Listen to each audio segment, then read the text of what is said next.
मित्रों, गणित विज्ञान और जो संस्कृत के हमारे L2 के साथी हैं उनके लिए मैं यहां पर कुछ इंपॉर्टेंट जानकारी बताने वाला हूं। मित्रों, आपको भी पता होगा कि गणित विज्ञान और संस्कृत के जो हमारे साथी हैं उनका जिला आवंटन हो चुका है। जिला आवंटन हो चुका है। अब जिला आवंटन होने के बाद में आपको क्या करना होता है, आपकी कौन सी प्रोसेस होगी, उसमें कौन कौन से डॉक्यूमेंट्स की आवश्यकता पड़ती है, ये आपको थोड़ा सा जानना जरूरी होता है। इसीलिए मैं यहां पर आपको वीडियो के माध्यम से जानकारी दे रहा हूं। सबसे पहली जानकारी तो दोस्तों सबसे पहली इंपॉर्टेंट जानकारी मैं आपको बता दूं, यदि आपको चाहे गणित विज्ञान हो या कोई भी सब्जेक्ट है या संस्कृत है, यदि आपको करौली जिला आवंटित हुआ है, करौली जिला, तो आपको हम बता दें कि 100% जानकारी मैं करौली की दे दूंगा तुरंत। और भी जानकारी देते हैं लेकिन उसमें थोड़ा सा समय लगता है, डिले होता है, क्योंकि उसमें देखना पड़ता है, हमें खोजना पड़ता है। लेकिन करौली की जानकारी हमारे पास हमेशा रहती है, क्योंकि हम करौली से ही हैं और हम इसमें काम भी करते हैं। हमें पता है कि किस तरह से काम होता है और क्या प्रोसेस उसमें रहती है। मेरा प्रयास यही रहता है कि हम सारी चीजें आपको समय पर बताते रहें, समय से पहले जो भी कुछ आवश्यक होता है वो आपको पता रहे, जिससे कि किसी भी प्रकार की बाधा और परेशानी आपको नहीं आए। ठीक है ना। ऐसे तो करौली की कोई भी जानकारी आपको चाहिए, काउंसलिंग वगैरह के बारे में, रिक्त पदों के बारे में, पोस्टिंग ऑर्डर कब जनरेट होंगे, कब आएंगे, कुछ भी जानकारी आपको चाहिए तो मैं आपकी पूरी हेल्प करूंगा, निश्चित रूप से करूंगा। दोस्तों चैनल को सब्सक्राइब जरूर कर लेना आप, क्योंकि तभी जाकर के आपको सारी जानकारी मिल पाएगी। ठीक है ना। देखिए, अब हम ये बता रहे हैं दोस्तों कि जिला आवंटन हो चुका है, गणित विज्ञान का भी हो गया और संस्कृत का भी हो चुका है। ठीक है ना। अब देखिए, आपको हम बता रहे हैं कि जिला आवंटन होने के बाद में बहुत जल्द काउंसलिंग की प्रोसेस स्टार्ट हो जाती है।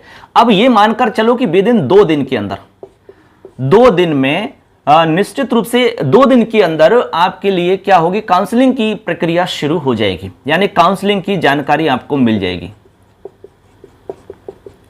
2 दिन के अंदर। निश्चित रूप से ऐसा लग रहा है, हाँ बीच में कोई छुट्टी गवर्नमेंट की आती है तो वहां थोड़ा सा डिले हो सकता है। वैसे तो गवर्नमेंट चाहे तो छुट्टियों में भी काम करवाती है, ऐसा कोई बड़ा इशू नहीं है छुट्टी का। ठीक है ना। तो काउंसलिंग आपकी, ये मानकर चलो कि 2 दिन के अंदर काउंसलिंग की सूचना आप तक पहुंच जाएगी कि आपकी काउंसलिंग कितनी तारीख से है, कब आपकी काउंसलिंग होगी। अब काउंसलिंग की सूचना आपको मिल गई, ठीक है, मान लो मैं आपको सारी चीज बता रहा हूं, बिल्कुल भी परेशानी आपको नहीं होगी, इसलिए मैं सब कुछ आपको पहले से बता रहा हूं। अब देखिए, काउंसलिंग की सूचना आपको मिल चुकी। अब काउंसलिंग स्थल पर आपको जाना होगा, यानी कि जैसे मान लो करौली मिला है तो करौली में जाना होगा, किसी को अलवर जिला आवंटित हुआ है तो अलवर में जाना होगा, किसी को जयपुर जिला मिला है तो जयपुर में जाना होगा। जो भी जिला आपके लिए आवंटित हुआ है वहां आपको जिला परिषद में जाना होगा। जिला परिषद के अलावा और एक आध जगह और भी हो सकती है, वहां पर जो विशेष स्थान हो वहां भी काउंसलिंग करवाई जा सकती है, जैसे डाइट है और कोई सभागार है, ठीक है ना, वहां भी काउंसलिंग हो सकती है। लेकिन अधिकतर जिला परिषद के अंदर ही ये काम हो रहा है, इसलिए हम जिला परिषद का नाम ले रहे हैं। तो इस तरह से आप ये प्रोसेस समझ चुके हैं मित्रों। अब मैं आपको यहां पर एक इंपॉर्टेंट जानकारी देने वाला हूं कि यदि काउंसलिंग आपकी जब होगी तो काउंसलिंग में कौन कौन सी चीजें आपको लेकर के जानी होती हैं। वैसे तो देखो, आपको हम बता दें, जैसे वेरिफिकेशन के टाइम पे आप फाइल बना के लेके गए थे 2-2, ऐसा यहां नहीं होगा। बहुत सारे हमारे साथी पूछ रहे कि सर हमें इसमें 2 फाइल बना के ले जानी है क्या, पूरे डॉक्यूमेंट्स लेके जाने का? नहीं, ऐसा नहीं होगा। यहाँ डॉक्यूमेंट्स जांच नहीं हो रहे हैं, आपकी जांच तो ऑलरेडी हो चुकी। हाँ, यहां पर आप कुछ डॉक्यूमेंट्स दे सकते हैं यदि आप वरीयता में लाभ चाहते हैं तो। वरीयता का मतलब है कि आपकी जो काउंसलिंग है वो पहले होगी, आपको वरीयता में पहले रखा जाएगा। यदि आप विशेष कैटेगरी में आते हैं, जैसे कि आप महिला हैं और महिला की कैटेगरी में, जैसे कि दिव्यांग में कोई हो सकता है, महिला पुरुष दिव्यांग है मान लो आप 40% या इससे अधिक, या फिर महिलाओं की कैटेगरी में जैसे कि विधवा है, परित्यक्ता है, एकल महिला है, तो इनको भी विशेष कैटेगरी में माना जाएगा और इनको भी लाभ मिलता है। इससे रिलेटेड आपको शपथ पत्र इसमें उपलब्ध करवाना होता है। काउंसलिंग से पहले आप दे सकते हैं और नहीं दे पाते हैं तो आप काउंसलिंग के दिन सेम डे भी दे सकते हो, आपको वहां पर लाभ मिलता है इसका। ठीक है ना। ऐसे तो ये आप समझ गए होंगे। काउंसलिंग होने के बाद में, काउंसलिंग में होता क्या है, काउंसलिंग में आपसे विकल्प पत्र भरवाते हैं, विकल्प पत्र में आपसे स्कूल भरवाते हैं। आप अपने जो भी स्कूल रहेंगे उनको 10, 15, 20 स्कूल आप छांट करके तैयार रखें, अपने कागज पर लिख लें।